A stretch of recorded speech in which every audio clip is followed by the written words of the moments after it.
Oh, does it sound far away? You're not on the other side of the room, are you? I don't think so. Hey, listen, I had a news report that really tied in a long thing all about, the California governor going down to El Salvador. Yes. And we're going to be talking about part of that in your report. That, Yeah. And it was talking about remittances because the United States does provide millions in aid to Honduras, El Salvador, Guatemala, and in return, these countries fail to accept deportees and continue to run like a narco state. Yeah. So, Kimberly, why does the U.S. allow these migrants to skip the line and flee into America scot-free?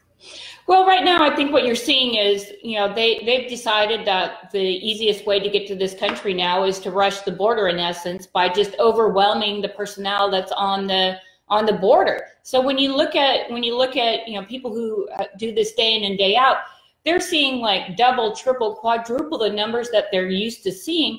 And so if you're trying to get into the country illegally, you might as well jump in, because it's going to be a lot easier to jump in front of that line.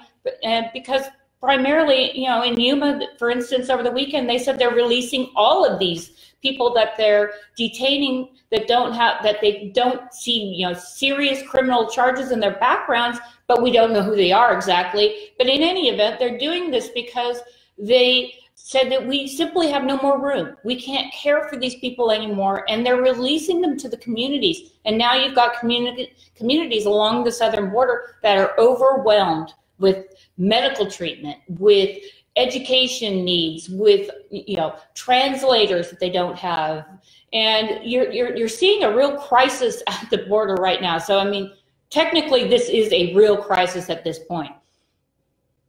Yeah, I'm going to throw in again here this thing about this fence that they built in Hungary, and let me see here the part that really ties into what you just said. Yeah, illegals who are caught and arrested are dropped off on the Siberian side of the fence. Now then, they don't get a chance to apply for asylum unless they do it at a transit zone, and while they are held in housing containers and while their cases get processed. Isn't it amazing that once again the Democrats would show their colors if you just said, all right, from now on, every time anybody wants to come across the border, they have to do it at the border zone or some designated area, and then we'll process and see what's going on. But it's always like, no, once you set your foot in there, boy, that means I'm safe. Yeah. The umpire has to call me safe. Well, yeah, and I think that when you look at the situation and how it's just like grown, it's really an avalanche at this point of people coming across the border. This is exactly what the Democrats feel like. However, when you look down the road, 5, 10, 15, 20 years down the road, we're going to see all kinds of different problems in this country as a result of it. We're basically allowing people that have no education whatsoever, have no means whatsoever, to come into this country and take advantage of a country that provides a substantial social network of welfare benefits and food and free education and free health care. And right now the Democrats are screaming, we need to fix health care.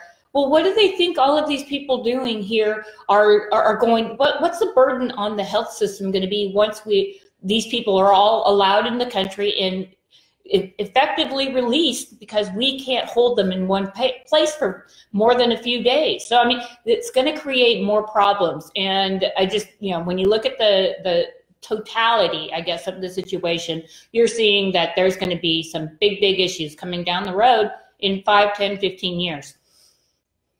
Yeah, and of course we keep, what is the word? I guess it's like a bullhorn, coming from the left. Come on in, Yeah. Boy, everything's wonderful here, and don't worry about it. And Yeah. And Monica Showalter, Showalter, talked about Newsom going to El Salvador. Oh, yeah. When you get it, you'll have to Google that and check it out. I've been reading it. I'm sorry, I didn't hear you. I said.